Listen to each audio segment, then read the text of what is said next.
Enthusiasts of mixed martial arts have long been drawn to the thrilling knockouts and arm-twisting submissions. But an all-out fight that goes on is another feature of the MMA game that attracts both die-hard and casual fans equally. This list comprises fights that went a distance. Frankie Edgar versus Gray Maynard 2. Frankie is one of those fighters who has been endowed by God with the capacity to face adversity. His comeback with UFC legend Gray Maynard 2 demonstrates the same thing. Edgar had to lose to Maynard in order to become the winner. With his 145-pound title upheld against BJ Penn, Edgar's last remaining opponent was Maynard. Edgar was able to hold on to his championship when the fight ended in a draw. It's regrettable that the outcome was probably detracted from the battle itself. Both Maynard and Edgar are considered outstanding fighters with important roles in the history of the fight. Mark Hunt versus Antonio Bigfoot Silva. We don't know if you've ever witnessed two giants weighing more than 265 pounds going at it for 25 minutes, like Mark Hunt and Antonio Silva did at UFC 193. The fight will be remembered as one of the greatest heavyweight fights in history. Silva is a tough guy, but we weren't expecting him to take the majority of all of Hunt's bombs. When others would typically pass out after the first shot, Silva took in the shots as if they were cakes. Even flyweight fighters would be proud of their cardio, as both competitors were on the brink of winning the bout. Despite heavy bleeding from both fighters, the medical staff continued the bout. The Savage supporters could not have asked for more. Next up, Rory MacDonald versus Robbie Lawler. It was undoubtedly the most entertaining and bloodiest mixed martial arts match of all time. What happened that night in Vegas will never be forgotten.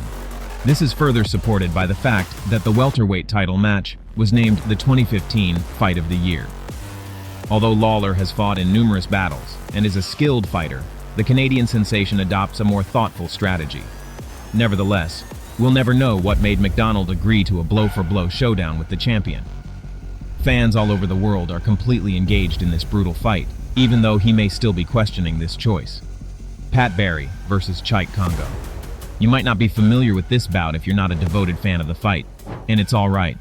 Although they both had excellent MMA careers, Barry and Kongo were not really able to make their voices heard by the general public. The action started immediately as the two faced up in 2011. Fans weren't shocked to discover that the fighter's successful kickboxing career translated to the octagon. Early in the first round, Barry made multiple shots. He repeatedly knocked Kongo down with hard punches in the first few minutes of the fight. But the very unpredictable nature of this sport is what makes it so damn exciting. Kongo connected after he floated and hurt horribly. After dropping Barry, he finished the seemingly impossible returns. Only a few moments before, Kongo could not stand. His death seemed certain. Fortunately, Kongo was unaware of that. He simply continued in his fight, finally winning the fight. Tito Ortiz versus Chuck Liddell 2. This bout is the pinnacle of one of the greatest fights ever. They were really close friends and had been trained together. But when Liddell began to accumulate victories, it was obvious that the two were going to face off. Their bond was destroyed during their first match at UFC 47.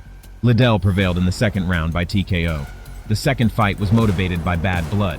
In the rematch, Liddell won once more, this time in the third round.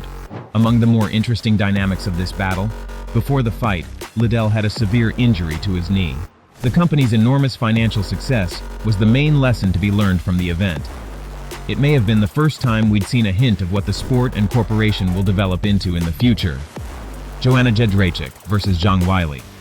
Despite some recent bias, I have no trouble rationalizing this fight's inclusion on this list when I examine it carefully. This battle is tremendous. There's no level of intensity quite like a UFC championship bout, as John Anik puts it. The spectators saw right away that this battle would go down as a classic as soon as these two women stepped into the ring. The excellent craftsmanship displayed during this encounter was possibly the most notable aspect. The fight was not without skill, in addition to the unbelievable amount of tenacity and guts displayed. Jędrzejczyk has been a major player in the UFC for a very long time.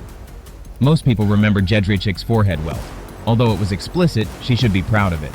Although Weili triumphed in the conclusion, it is certain that the two will soon cross off again. Stefan Struve versus Denis Stoinik. Stefan Struve is arguably the tallest UFC fighter of all time at 7 feet.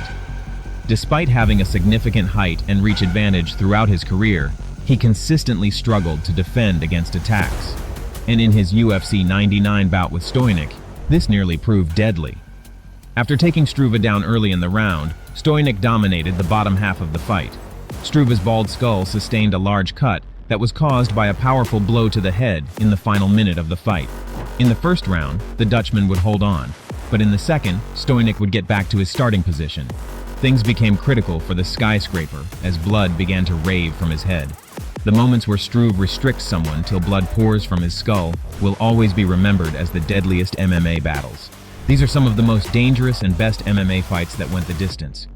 Don't forget to comment your thoughts about these deadly battles, and hang on with our channel to watch our next interesting video.